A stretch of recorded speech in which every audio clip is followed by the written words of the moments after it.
Get started. Thanks very much for all attending tonight with our practical webinar series, Know Your Number. And we have presenters tonight from AIA, and I'm Mo Pedersen from AgForce Training. And I would just like to acknowledge that this webinar tonight is delivered with funding support from the Commonwealth of Australia through the Department of Climate Change, Energy, the Environment and Water, under the Carbon Farming Outreach Program in collaboration with Grower Group Alliance. So thanks for the funding. I hope you enjoy tonight. Please just try and stay on mute. And then if you have questions, use the chat function. Write your question in. Vol's going to keep an eye on the chat. And if questions come up, we can ask them, and Brady and Aggie can then answer those questions as we go. If you don't want to use the chat function, put your hand up and we can try and monitor that as well. And I would like to get Vol to please introduce yourself for tonight. Sure, thanks, Mo. Hi, everyone. I'm Vol Norris. I work for AgForce. I am the Northwest Regional Manager for AgForce based in Longreach. I'm just helping out tonight. But great to see everybody online. Thanks for joining us. Thanks, Mo. Thank you. And Aggie, would you like to introduce yourself? Thanks, Mo. I'm Aggie Reifman. I work with AIA, and we're really pleased to be speaking to you tonight about our carbon accounting calculator platform. Thanks, Aggie. And Brady. G'day, all. Brady Miell from Ag Innovation Australia here. Once again, just a big thanks for Mo and AgForce for having us, and also the wider Carbon Farming Outreach Program for allowing us to, have this platform. And yeah, just very excited to be talking about the environmental accounting platform today. Thank you very much. So just quickly, the agenda tonight is talking about calculators and some data required and practical demonstration of the environmental accounting platform. Before Brady and Aggie start, I just wanted to mention, those of you that have been to our workshop before would have seen this slide. It just lists a whole heap of different calculators out there. And as you can see AIA EAP is the Agricultural Innovation Australia Environmental Accounting Platform, and that's what you're getting a demonstration of tonight. And Brady will talk about the funding they received to update the GAF calculators. So I will stop sharing, and Brady, over to you and Sarah. You and Aggie, sorry. Sarah was last. Thank you very much. Yeah, Sarah's the other one. I might, who we had the other day. Yeah, I might let Aggie do the intro for and the platform. Thanks, Brady. Just a couple of words about who AIA is, because the platform that we have built is really a result of who we are and what our mandate is. So AIA was established by Australia's 15 rural research and development corporations, or you might know them as the RDCs. And that provides us a deep and important connection to the RDC landscape. The RDCs invest levies from their primary producers and government funds into research and development to benefit their individual commodities. These investments have proven vital to sector advancement and specialised solution for sector-specific challenges. Our goal is to make Australian agriculture, fisheries and forestry stronger, more sustainable and resilient in the face of complex change. So our solutions are for the greater good of the entire industry. We do this by working across sectors, unlocking mixed farming and creating whole of agriculture solutions, such as the accounting platform that Brady is about to demonstrate for you. And as Mo mentioned, currently the platform and the access to these calculators is being funded by the Australian government under a grant that we have received. The purpose of the grant is to ensure that everyone has access to standardised calculators. And this is becoming more and more important because the Australian government is coming out with guidelines for Australian agriculture this June. Those guidelines will tell us exactly how these calculations should be done for the commodities. And those new guidelines will be incorporated into the very platform that Brady will show you. So from after June 2026, once you see that those have been updated, anytime you use this platform, you know that it is in line with the new federal guidelines that are coming out. If anyone has any questions around those guidelines or what that means, please feel free to ask it at the end. I'll hand over to you now, Brady. All right, thank you very much, Aggie.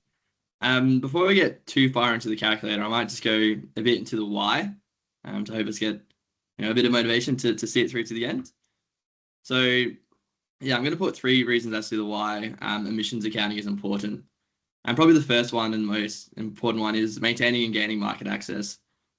The world is heading towards net zero, whether it's 2040, 2050, 2060. And kind of the guardrails to set that up is already being set up by government and industry. But within that, there's certainly opportunity for Australian agriculture in terms of maintaining and gaining market access. For example, many grain growers already participate in sustainability initiatives through Sustainable Grains Australia and ISCC certification. Another one is meat processors are also moving towards their own sustainability programs as pilots to see how they can have this sustainability certification going forward as well. Carbon borders are also coming up, with the EU having their carbon border adjustment mechanism properly kicking off this year, where all goods, where goods from certain sectors into the EU need to have emission numbers attached to them, and if they're higher than EU benchmarks, they get taxed.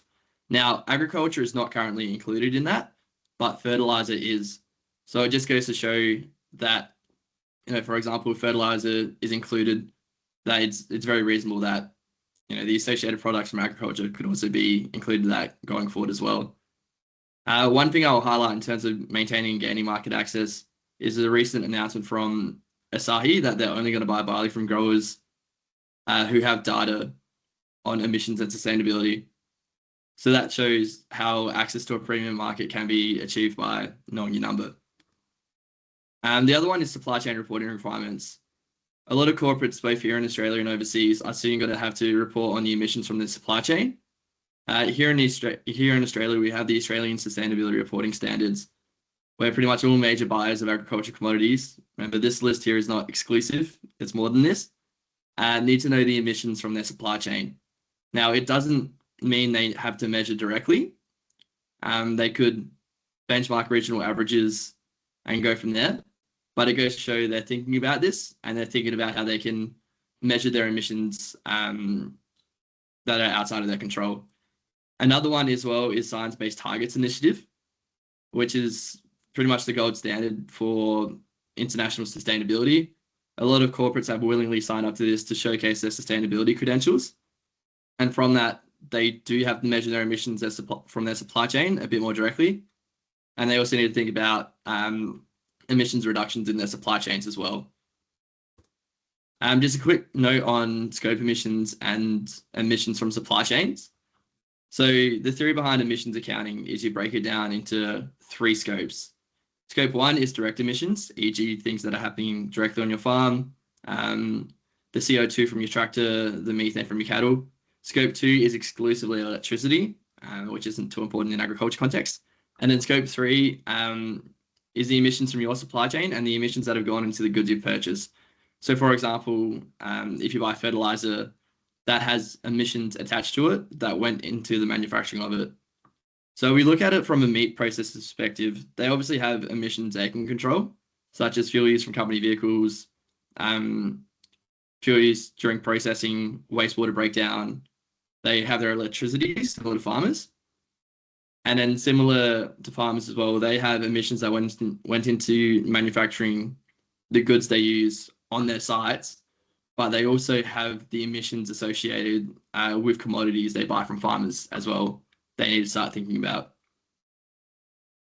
But probably the third thing I'd finish here is, it's just best practice management to be thinking about emissions. It's likely to become standard across all businesses in Australia, e.g. the crash shop, the fish and chip shop, because of the government going to corporates and saying, right, you need to think below But inside this, there is opportunity to benchmark, identify inefficiencies, and enable data-informed decision-making. And it's also just a way to engage with the supply chain with transparency and openness, maybe a way to have good buyers become sticky to your products. So in terms of measuring your emissions, similar to what Mo showed before, the current standard in Australia is based on the GAF tool developed by the University of Melbourne. It's pretty much an Excel-based emissions calculator where you put in details from your farm. It will calculate it based on emissions factors from academic sources and research, and then spit out a number at the end based on your whole of enterprise emissions and then your emissions intensity from your products. The other thing to keep in mind at this stage as well is when we talk about emissions, everything gets translated back to CO2 or CO2 equivalent. So, for example, if we're talking about emissions intensity per a kilo of beef, we talk about kilograms of CO2 equivalent, even though the majority of those emissions are coming from methane. And similar, if we're talking about whole of farm emissions, we're talking about tons of CO2 equivalent. If you see on the right-hand side, you can see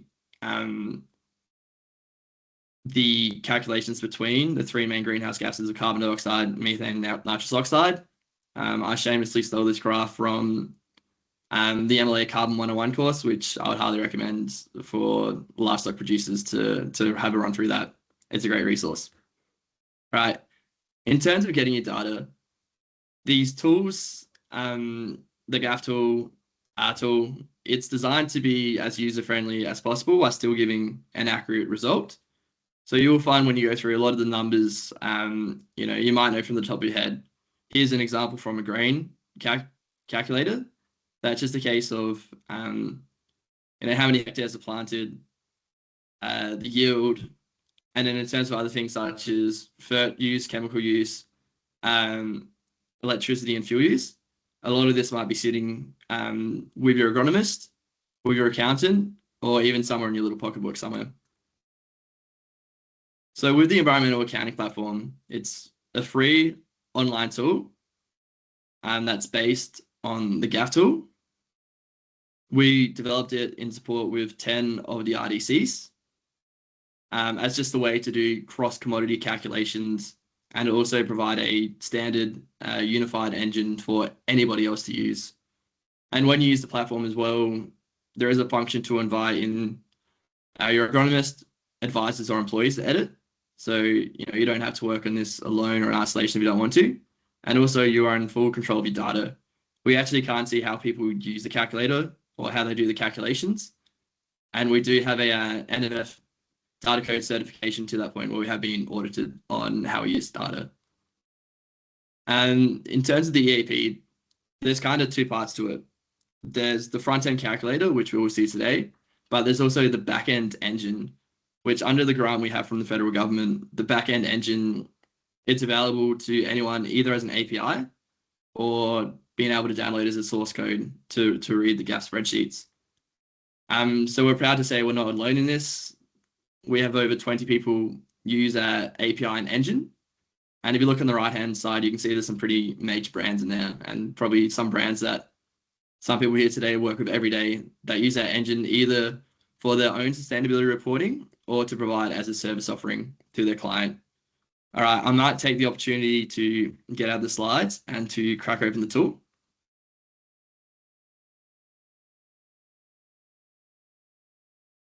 All right, so to sign up, you just go to aiaeap.com. You go log in and you just need your email address to log in. There are some T's and C's. There's also an opt-in option to share anonymized data with us to see how people use it. But once again, that's opt-in. Otherwise, we can't see. All right. So once you get into the platform, it will ask some basic information about what enterprise you run, what region you're in. But the thing to get through is probably to locate your property, which there's two ways to set up your property. One, you can do it in the ether, where you just put in your property name, your enterprises, and your region. Or you can go select the parcel of land that where your property is. Now, a big thanks to James Henderson from Isidore Ag, who's let me use his property as an example. And just a shameless plug, if you have some time tomorrow night, try and jump on the webinar he's presenting.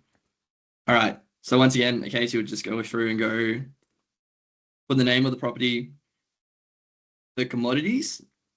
So for example, you can see here all these other individual gap spreadsheets that can be put together. Just a quick note for livestock producers, if you do have improved pastures, you just need to put pasture down here. And also, just a reminder as well, if you do have some trees and you would like to claim some carbon sequestration of that as well, you can collect plantings down here. So the one we're doing today will be beef pasture. Cropping, because we have some forage crops. Plantings for some trees. And that'd be it. And it would just be a case of clicking your rainfall. If you get more or less than 600 mil, which will affect your nitrous oxide emissions from runoff and leaching, and then go confirm. All right, I would just go to one which I have prepared earlier. Yep, so when you get in here, there is the opportunity to mapping of paddocks, but it's an advanced feature. But the most important thing is here in business activities, where as you can see, all the commodities we selected before are presented here. And it's just a case of putting in your livestock and cropping numbers in here. There's two ways you can do it. You can either do it as a whole.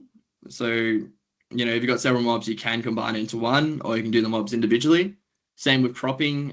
If you've got, 4 paddocks of barley, 4 paddocks of wheat, 4 paddocks of canola, you can either do the 4 paddocks together, or you can just break it down and go, each paddock individually. But one thing you will note here is it all runs per year. And it's important at this stage to remember that you need to keep a consistent emissions year as you're going all the way through, because it will affect the calculation at the end. Because the calculation at the end is per a year, and if they're not exactly lined up, it would just do some iffy things for the calculator. So here you will notice we do have a mixture of winter and summer crops, but we do just have it running with a financial year. And that's because even if we did have one running to the calendar year, the results wouldn't work here. Sorry, 1 second whilst it calculates. Yeah, it wouldn't calculate results to the calendar year, but it will calculate results to our financial year, which we've lined up for our emissions year. Yeah. All right, probably the first one I have a crack at is livestock. So if we go into our cattle mob for FY25, you can see that there's 2 tabs up the top about whether it's breeding livestock or trading livestock. Here, we're just doing a breeding operation, so we're not going to go into this one. Here, it's just a case of clicking what classes of animals are present on your property and just clicking on. And then when it's on, it will give you the option to go calculate on the right-hand side here. And when you go calculate, it's just a case of gnawing your head. And then you do changes from both births, deaths, and aging, and then change some sales and purchases. It's just a case of clicking on change. You put in the number and the amount of weight. One recommendation I'll give here as well is it gives you the option of doing the total weight directly or per an animal. I'd always recommend to do it per an animal. A common mistake I know that I've done a few times is put it in here, which is the total weight, but only doing like 450 kilos, which obviously, divides it across 34 cows that weigh 1.5 kilograms. So yeah, just make sure you go over here to the calculate total side.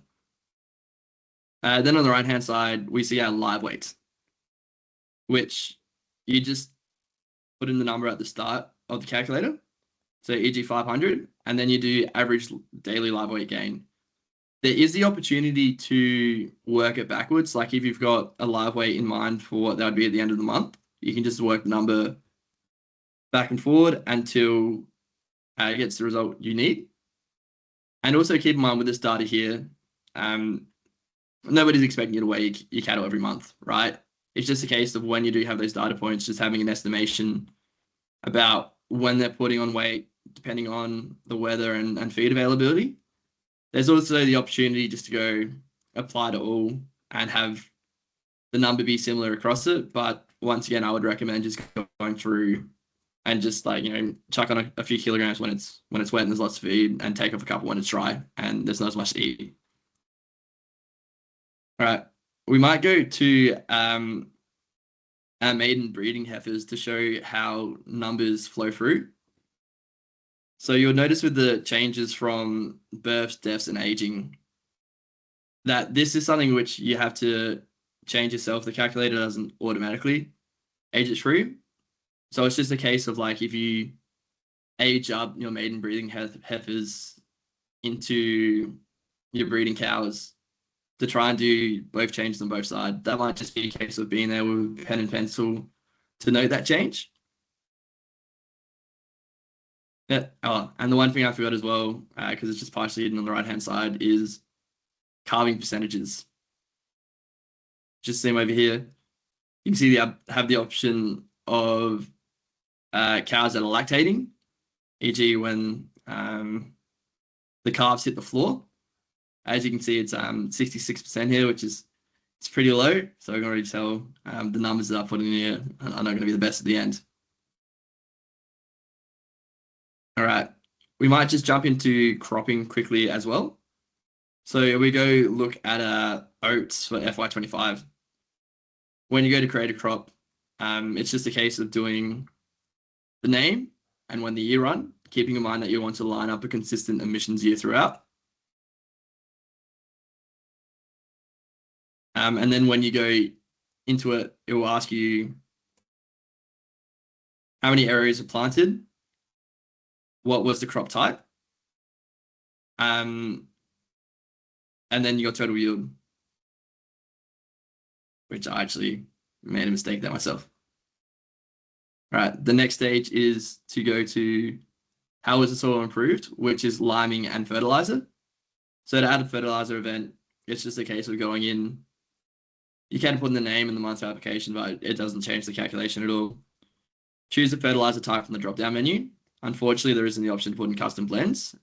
And then it will work out the element composition of that fertilizer itself, which is actually how the calculation is done in the back end. It's based on elements rather than the type of fertilizer itself. Those of you that might have used the GAF tool would know that you would have to do that breakdown yourself, whether here it is automatic. Same with chemicals as well. When you go to add, if you go to right-hand side here in single product, brackets recommended, it's just the option of choosing what type of chemical is there from the drop-down and doing the application rate. If your chemical isn't there, there's also the option of doing it via total active ingredient, same as the GAF tool, but that would just be a case of you having to do the manual calculation of active ingredient percentage times by application rate per hectare times by amount of hectares it's applied to.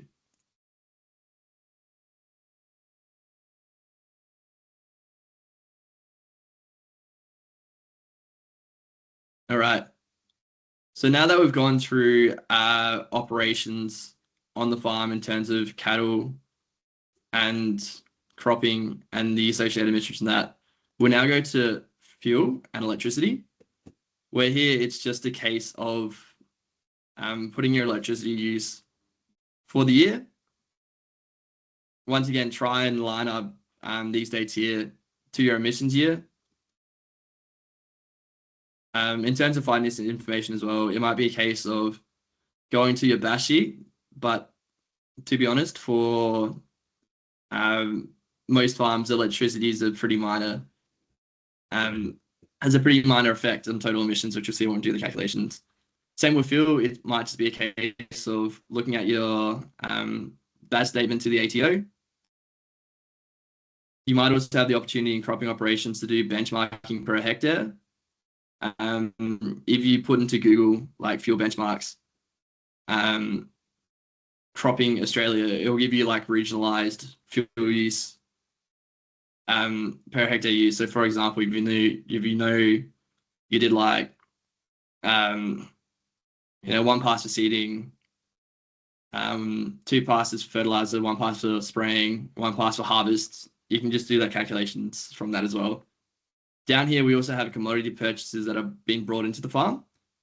So if we go down here, you can see it's just a case of doing the dates, saying the source. In this case, we have hay, grain, and cottonseed, and the amount as well. And now we'll add the scope 3 emissions from transporting the product to your farm to your calculation at the end. Now, as things stand, these emissions here, they sit with your farm, but they do not sit with any individual commodity. Where the opportunity to allocate to commodities comes in the next page. Where here you can see for each energy and commodity purchase we've done here, there's the opportunity to allocate it to an enterprise. So for example, we know that crops don't eat hay, so it's gone 100% to our cattle mob. Similar with electricity, 100% to our cattle mob because our crops are forage crops, so we don't need to allocate them individually. Similar with our crops as well, we've allocated the crops to our to our livestock as well, because those crops haven't gone out the farm gate and the emissions haven't gone out the farm gate with them. They've actually just transferred to our livestock mob. Just a quick note on trees, that there is the opportunity to do calculations for your trees to try and claim some emission sequestration from them as well. Trees just work slightly differently to the others, that it doesn't run on a year. You just choose a start date. So here we can see, because I've done 2 emissions years, I've just said July 2023. It's just a case of saying where the region is. Keep in mind, not every single region's on here. You might just need to be selective about what you do. So for example, for my home deck in South Australia, it doesn't have upper southeast, it just has southeast and Murray. But where I am from, I know it's a lot more similar to the Murray farming region than the beautiful pastures they have around Lucindale and Mount Gambier, etc., etc. So I would choose SA Murray, even though it's not 100% exact accurate. And then it's just a case of following the prompts down. So soil types, what species are there, how long they've been there for. Wouldn't worry about this fine too much in the end. And then similarly, when you've done this calculation, similar to allocating to your enterprises, you can go to the end and allocate it as you see fit. So once again, it's a case of, because our crops aren't going off farm, that we just put it 100% to our beef. So because we had a trees running for 2 years, we've just split it 50-50 across the 2 years. And when we go to our results at the end, you can see that we get a little minus from the trees we have available in our property. All right, now the bit we've been waiting for, the results. As I was saying before, we won't see anything straight away because our emissions year isn't lined up to our calculation, and we'll change it slightly. So we'll change it to our financial year. So here we can see our whole of enterprise emissions, that in terms of scope 1, that's a lot happening on farm, particularly from methane with cattle. Scope 2, electricity, not that much. Scope 3, in terms of the emissions that have gone into input purchases, also little in grazing enterprises. It's a bit high for cropping and hort. And then a little bit of sequestration as well. But yeah, we didn't have that many trees compared to how many cattle we run. And if we go down here, we can see scope 1 greenhouse gas emissions. And yet, as expected, it's methane from the cattle with a little bit of nitrous oxide from the urine and dung for the most part. And in here as well, there's the opportunity to sort by enterprise. So this is for our whole farm, but we can go look specifically at our beef herd now. Here we can see in a bit more detail, where it's not only giving us breakdowns based on greenhouse gases, but also the source of those greenhouse gases on farm. So if we go down further as well, we can see our emissions intensity, which if you're joining this for supply chain reporting, the emissions intensity is what they're after, is what they're looking for. They don't really care about your whole farm because after all, no farm in Australia is different. But you can compare a kilo of beef to a kilo of beef because it's commodity. So you can't compare, it's comparing apples to oranges when you're doing it at a farm level, but when you're doing it at a commodity level, you're comparing apples to apples and Brahmins to Brahmins. So here, yeah, we can see our emissions intensity, which is probably the number you're looking at the most when you're trying to gauge efficiency, et cetera, et cetera. And now, because I've done 2 years, we have the option at looking at the previous year to see how we've stacked up year to year. But yeah, it's a little bit lower the emissions intensity from the previous year. I'll go through some changes I did between the two in a second. But whilst I'm still on the platform, I will say, if you want to pass on the results, there's the option to export as a PDF, and you can also download as a CSV as well, in spreadsheet format. And also down here, you can see all the individual factors that have gone into your calculations as well. You pass on the information down the supply chain, et cetera, et cetera. You can just export as a PDF. And I will just note as well that if you are exporting a PDF, it's better to do it at the commodity level rather than the enterprise level because it will export in more detail. All right. I might just go back to the slideshow quickly.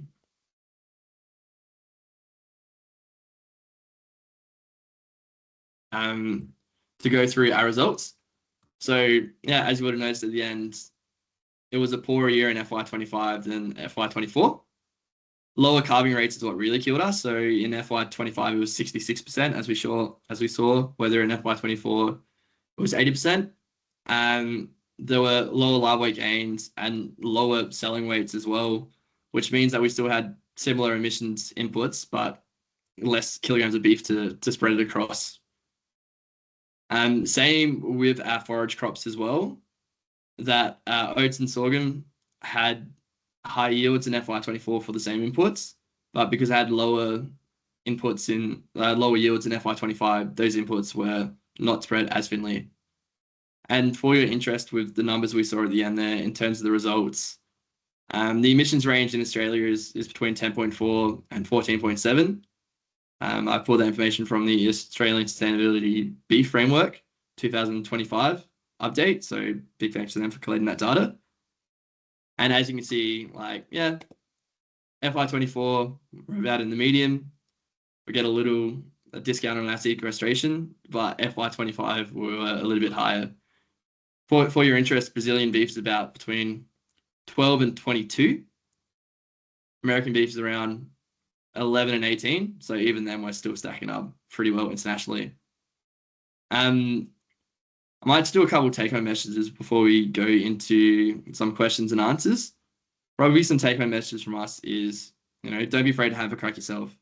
I always liken these spreadsheets to that time Scott Morrison brought a lump of coal into Parliament and was like, this is coal, do not be afraid. From my experience of using these spreadsheets over the past couple of years is that, a lot of people would open the GAF tool, for example, and see page after page. But when it comes time to the actual data input, a lot of the numbers are up here. A lot of the numbers can be estimated, and a lot of the information is just read on hand with your agronomists and accountants as well.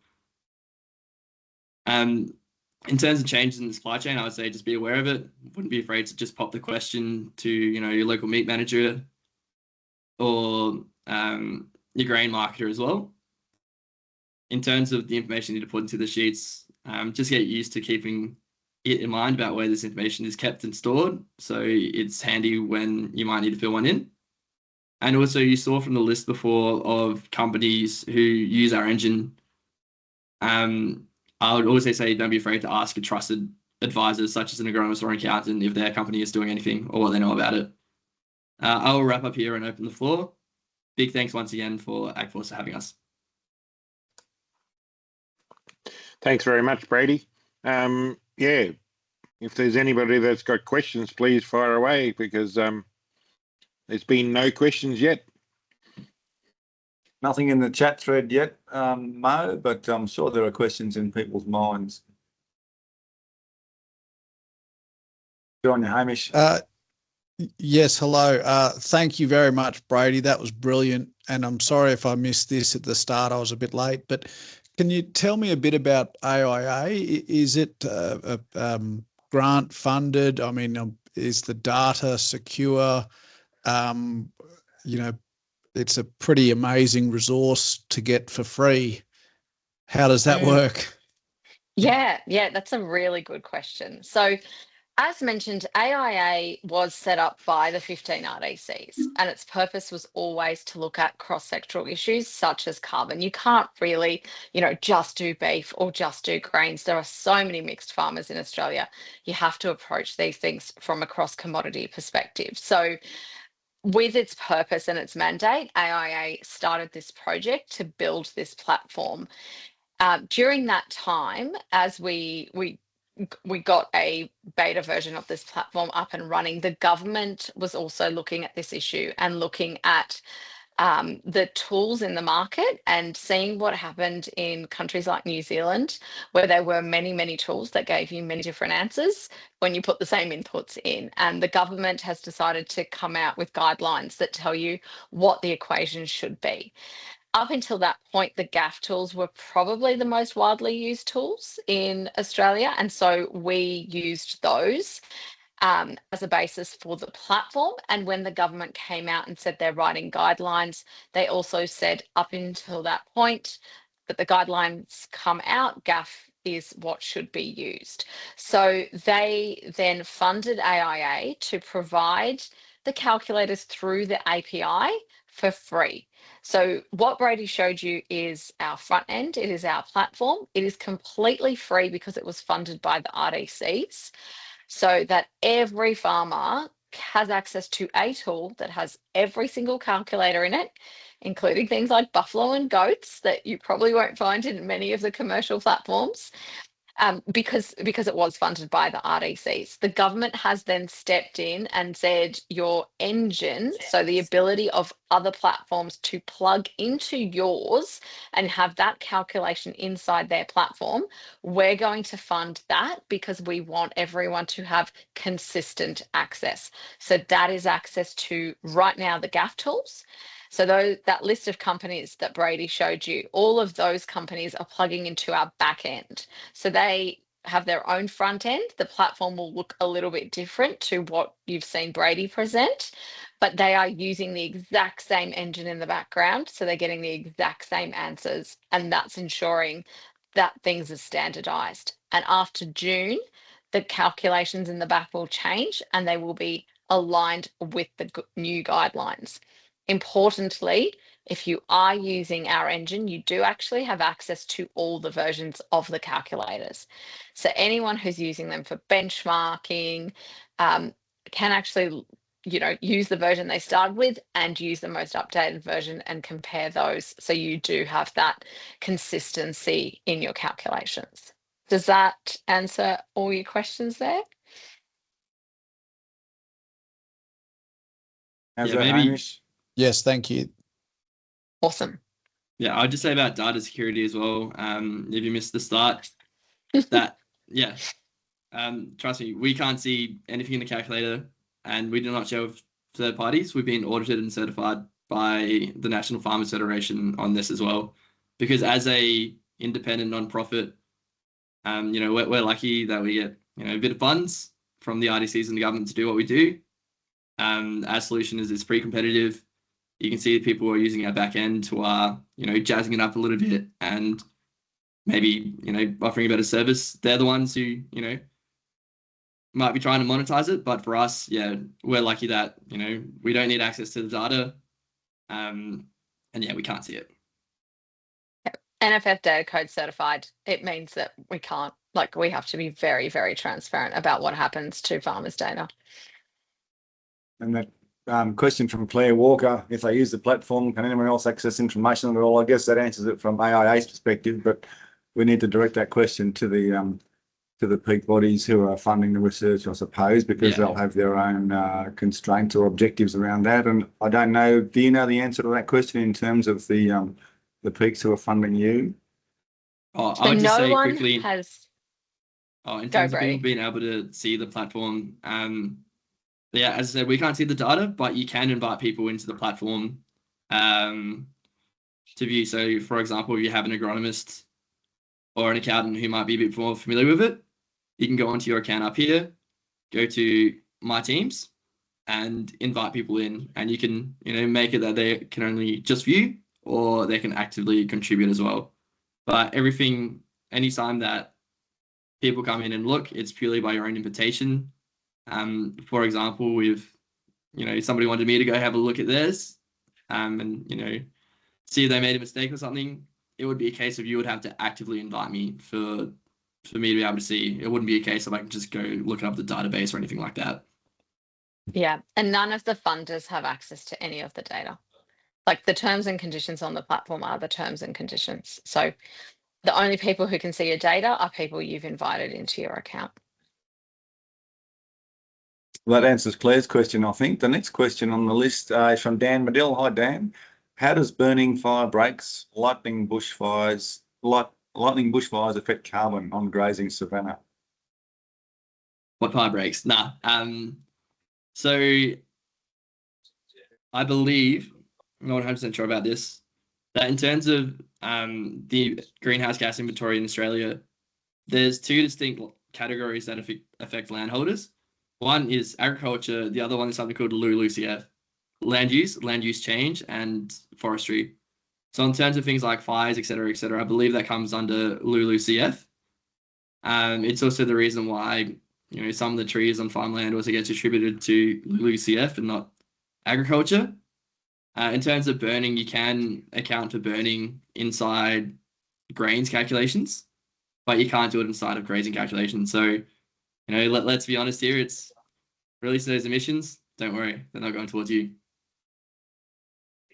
Good on you, Brady. And I don't know whether there is a savanna burning methodology that's no longer current. You guys would be able to correct me on this, but until I think last year sometime, Dan, there was a methodology under which if you had country that burnt frequently, say in Northern Australia savannas, and you wanted to change that fire regime to be a larger number of lower temperature fires, then you could sign up to a carbon project which will commit you to reducing carbon and nitrous oxide emissions. But so the idea would be if you, instead of having 3 huge fires, one huge fire every year, you had 4 or 5 smaller fires, you reduce your nitrous oxide emissions and your carbon emissions and get paid for it. But as far as I know, that methodology is not active at the moment. It's been retired or reviewed. Is that right, mate? If you come into tomorrow's webinar, James actually talks about the savanna burning and projects that are currently available and what's coming. So worth coming in and listening to that if you want to know more about the savanna burning. Yeah, we'll leave it on a cliffhanger there. Yep. Good on you. Thanks, Dan, for the question. Did that answer your question? You there? You might be on mute, Dan. That's all right. Well, he wrote thank you in the excellent chat. Good on you. Okay, good on you. And there's another question there from David. Thanks, David, for your question. Will the platform eventually cover regenerative practices such as carbon sequestration through management, multi-species plantings, no-till agriculture, etc.? Yeah, so the platform is being updated in line with the guidelines. So what the DQ is determining can be calculated is set out in those guidelines. And so those equations and what mitigations you can introduce are set by that. But mitigations are something that has been on the agenda for quite a while. When AIA first built this calculator, it established a technical advisory panel, and that panel is still in place. The chair of that panel is Richard Eckhardt, who you may have heard of. So the scientists who sit on that panel are also the scientists who are working on the guidelines, because the top people are doing all the jobs, which is great. So it's certainly been a live conversation, and they are introducing, the ability to have those equations in there when there is enough research and science behind them. So AIA will be introducing options, and there are different tiers of methodology that are coming out, 3 different tiers. So you do, there will be more and more of, I guess, practice being reflected in the calculators. If you do have any feedback on it though, please, even send me an email, send an email to AIA, and we do collect that feedback and up into the department committee that looks at this as well. Thank you. That's it for the chat at the moment. Unless anyone else is popping any more questions into the chat, I think we've dealt with the questions people have written. Anyone got any burning questions? They pop your hand up or just sing out and ask a question. Yeah, one more, sorry, from Hamish. So if my customer post farm gate processor comes to me and wants to know my emissions, is it just as simple as going through this process, print off the PDF and email that to them? Is that sort of to a standard or a certification or a spec that they require? Yeah, I would say that at the moment, that'd be very happy for people doing that at all, right? Because it's still early days of this.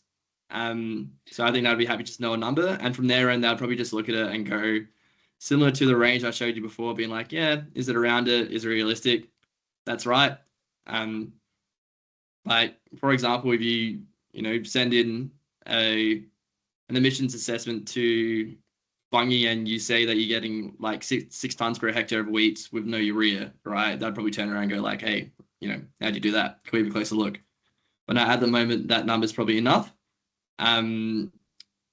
But yeah, we probably can't say just yet about how the supply chain would verify this going forward.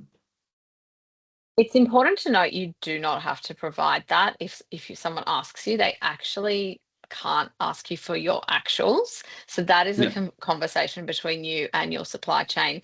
The reason that doing this kind of carbon account is important for this reporting is because the real conversation between you and who else is in the supply chain is around what are the future plans. And it's very hard to make concrete plans and changes based on numbers that are averages for the industry. These numbers are in line with the current interim, I guess, standard of the department, which is GAF. They are updated to the latest version of GAF, and they will be aligned with the DEQ's new guidelines coming out in June. So these are the standard equations for Australian agriculture. And that's something that should be communicated when you are talking to supply chain. If you've got international in the supply chain, it is a bit of an education piece. There are still people using, other methods, and there are those who are asking those in their supply chain to use international methods which don't take into consideration Australian conditions. So you do end up with a number that's not really reflective. If you use a US-based calculator, it doesn't take Australian numbers into effect. So it's not a regulation that this is what the supply chain will ask you. It is a conversation, but this is the best place to start because it is the Australian standard. Thank you.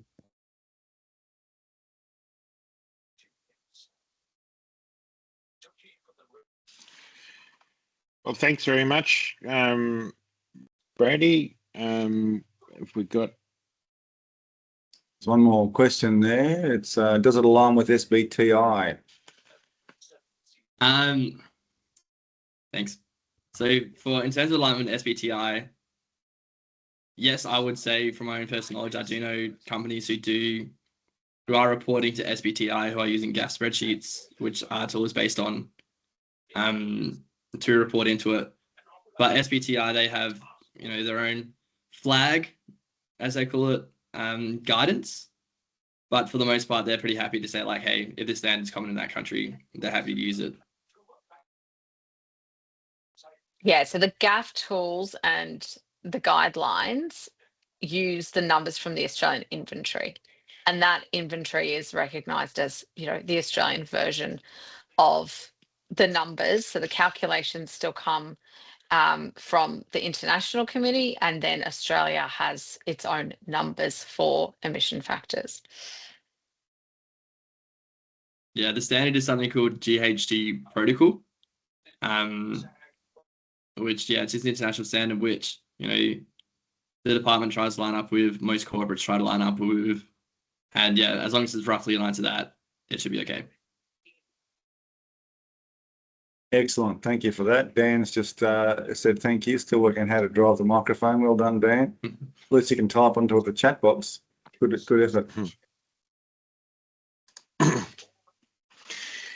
So thanks very much, everybody, and feel free to keep asking questions. In the meantime, as it's been a government-funded webinar tonight, they always look for survey results to see how good the workshop was. So if you could please either have a look in the chat, and you can click on the link. I've dropped the link in the chat. Otherwise, you can use your phone and scan the QR code and click that. If you are having trouble, so when you first start, who presented the workshop, if you type in AGF, and it'll come up with AgForce Queensland Farmers Limited, and you can click on that. And then which workshop is it? If you type ONL for online, then it will come up with the practical webinar series. And I think they're calling this one webinar series 2, Know Your Number. And click on that one and then go from there. And then the rest are pretty self-explanatory.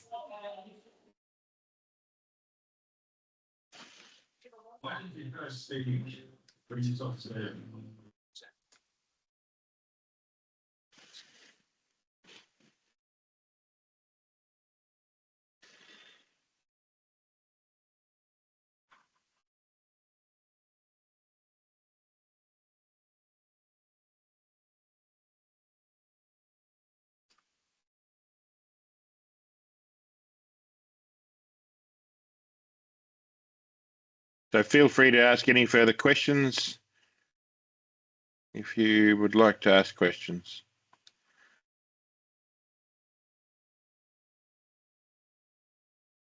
Done.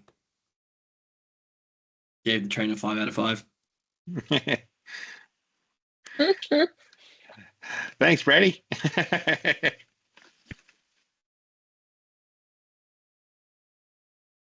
But probably just some comments from AIA. We have our details on our website. We're always really interested to hear from landholders about how they find the tool, because we're always looking to improve it. We really do like hearing about how people find it, whether they like it or they don't. Particularly if they don't, we want to hear. So hopefully if you just look up Ag Innovation Australia, our details won't be too hard to find. We can circulate your emails if you're happy for us to do that, Brady and Aggie. Oh, thank you. Absolutely. I'll put the link to the platform in here as well. And if you sign up to the AIA newsletter, it is, a handwritten email with only the latest information updates when the factors are changing. It is not marketing spam. So if you are keen to stay across updates, signing up to that newsletter through that website is the best way to do so. But please reach out anytime. Excellent. Well, we'll circulate your contact details to people. Everyone registered after the workshop. So that's about it for tonight. So thank you very much. And please take the time and finish the survey. That would be fantastic. I know that the numbers have been fairly low at replying to the survey, and GGA was sending us an email today saying, please make sure that people do the surveys. So that would be wonderful if you could do that. And I hope you enjoyed tonight's information. And if you require further information or some assistance, reach out to Brady or Aggie. Thank you. There's a hand up there from Ramo. You there, mate? Yeah, good evening. Is there any chance of getting a recording of this one? Because I missed it last time and I missed it tonight, unfortunately. Yeah, so we're currently just waiting till all the webinars are finished, and then I believe that AgForce is going to put links, or I think they put it up on the YouTube channel, Vol, and then it gets sent out to all the participants. So since you've been on, you should be able to get a link to those presentations. So. Yep. All right. No worries. We'll circulate in that. summary, in short, what did we do tonight, if I can ask? Brady, you want to give a quick 2 second review? Yep. Well, thanks, Ramo. For us, it was just an opportunity to kind of go through the lay of the land with emissions reporting, what tools are out there, and just doing a quick demo of the environmental accounting platform, which in our platform, it's just a cross-commodity platform that's funded by the federal government that aims to standardize emissions accounting in Australia. And yeah, it's freely available. Anybody can use it. We don't collect any data on it. Aggie's just dropped the link in the chat. So if you can't wait until the recording comes out, there's a great opportunity to log on and have a crack as well. Yeah. From a beef perspective, is it the main drivers? Don't worry about the electricity and the fuel and the oil and that sort of stuff. They're the 1%ers. Is it average daily weight gain? That's the target area? Yes, the main calculation is based on methane per day per kilogram. So obviously, the quicker you can get cattle to market weight and the quicker you can turn them off and get it off your property and stop belching methane from inside your boundary, the better result would be. But I also say, I've got to mention this as well towards the end of my presentation, was in terms of the number you see at the end, at the moment, like, it's not about being carbon neutral. It's not about being no emissions.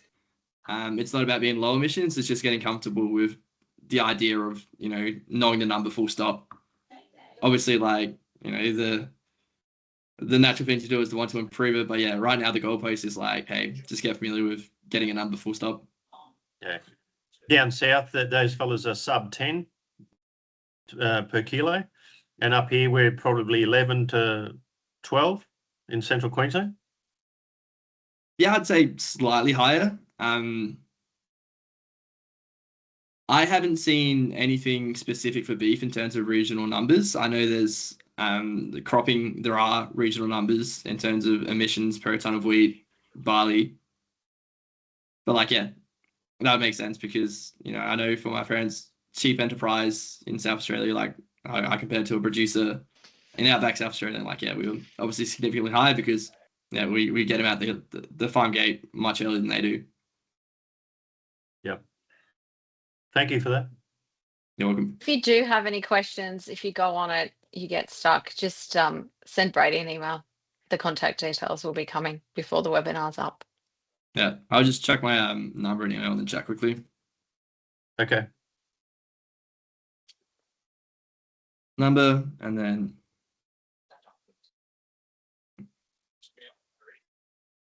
I'll just copy you there and away we go. Thank you very much. Thank you. That's about it. All right. That's about it. Yeah. Thank you very much. And yeah, thanks for donating your time, Aggie and Brady. Really appreciate it. No problem. And thanks everybody for coming, and have a great night, and hopefully we might see some of you tomorrow night. So if you haven't registered yet, just jump on to AgForce Eventbrite and find tomorrow night's webinar on carbon.